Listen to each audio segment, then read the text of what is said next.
As a filmmaker, I am often working on projects or having life experiences that remind me I might have the best job in the world. I get to be creative, I'm able to collaborate with other amazingly creative people, and I have access to people and worlds that there is no way I would have access to otherwise. My brother-in-law often says to me that after he watches a film I make about professional boxers or on the Everest Marathon, that he just can't get over the fact that I am in those locations and behind the camera.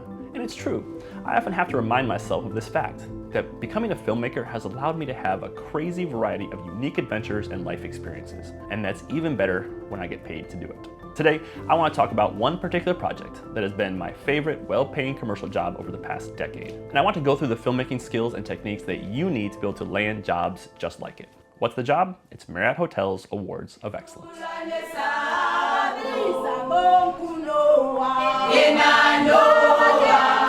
First, a little background.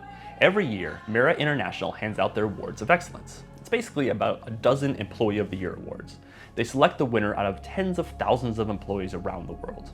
Some of these awards also include property awards for individual hotels or regions that exemplified the Marriott brand. Many of the awards go to people who are uniquely amazing at their job or have overcome some hardship, either personally or professionally, while still succeeding at their job. Once Marriott has chosen their winners, they make a short documentary about each awardee and then fly them to Marriott headquarters in Washington, D.C. for a big awards ceremony where they show the short film and celebrate their accomplishments. These films are then used for the promotion of the company's values and mission statements, as well as in other ways by their teams throughout the year. For 6 years, my company has been chosen to shoot the vast majority of the international films. The result is some of my favorite work experiences of the past decade. I've been able to meet some fascinating people and been to some incredible places like Bodrum, Turkey, or South Africa, Singapore, Athens, and many more. As I'm filming this, I have 2 friends and freelancers filming in Fiji right now for this year's awards, and next week I'm headed to Warsaw, Poland. It really is one of those dream jobs for filmmakers and videographers. I actually don't remember exactly how I got hired for my first Awards of Excellence, as I had been working with a variety of folks within the company at that point, but my first work with Marriott, which was also my first doc series ever, was exactly what they were looking for: inspirational short documentaries about fascinating people. As you'll remember from my background, I taught myself how to shoot films by doing exactly this.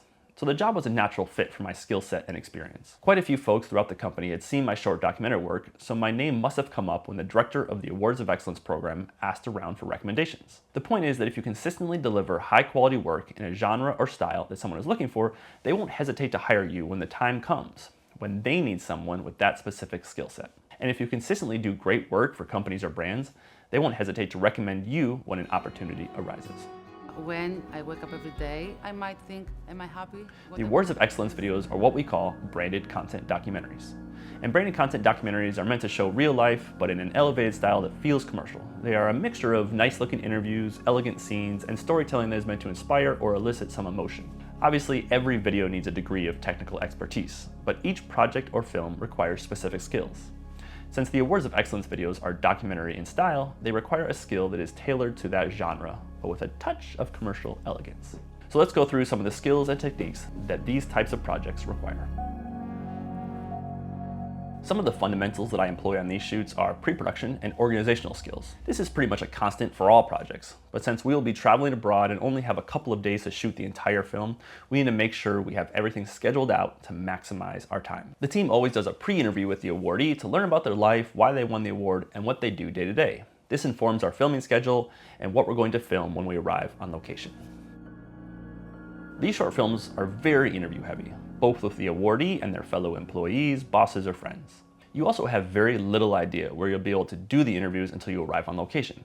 So being able to quickly adapt to your surroundings and do a simple lighting setup in any location is key.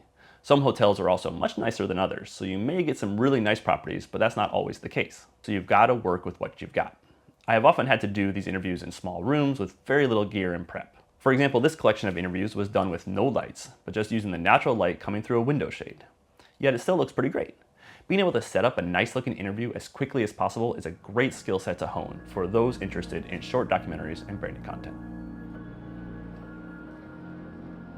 You should be able to do a lot with a little and be very adaptable. For this particular project, you'll never really know where you'll be shooting, especially since so many locations I've shot I've never been to. Sometimes you'll be shooting in the back of hotels or in the engineer room or out on the streets of Lima. No matter where you are, you've got to be able to adapt and get footage that works for the story and purpose of the videos. Traveling to 3 or 4 different locations to shoot these videos in just a couple of weeks means you're probably not going to want to pack a half a dozen Pelican cases worth of gear for these shoots. I only take a backpack, a carry-on roller, and one check bag that holds a few lightweight light stands, a tripod, and some umbrellas. Being able to shoot commercial level content with a minimum amount of gear is key for a job like this. And the more you can do with less, the better off you'll be in every single project moving forward. Finally, commercial documentaries require a realistic look with a touch of elegance. For documentaries, it doesn't always work to have things overly elegant, smooth, or in a commercial style. But for branded content, this is the type of shooting that is often the most useful. So being able to get a beautiful, smooth image while retaining the realism of true life is key. Some ways that we achieve this is being a bit more deliberate about where we set up scenes. If it's possible to get two characters talking in a nicely lit location rather than a darker back of a house setup, we'll do that. Also, being able to get nice, smooth footage is key, so we often take small, lightweight gimbals on these trips to add a nice commercial feel.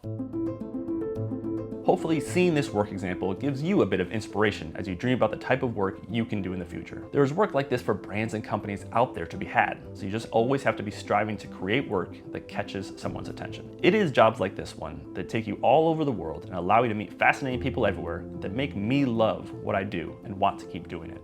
I'm going to explore more branded content and short documentary work in future episodes, so please subscribe and we'll see you next week.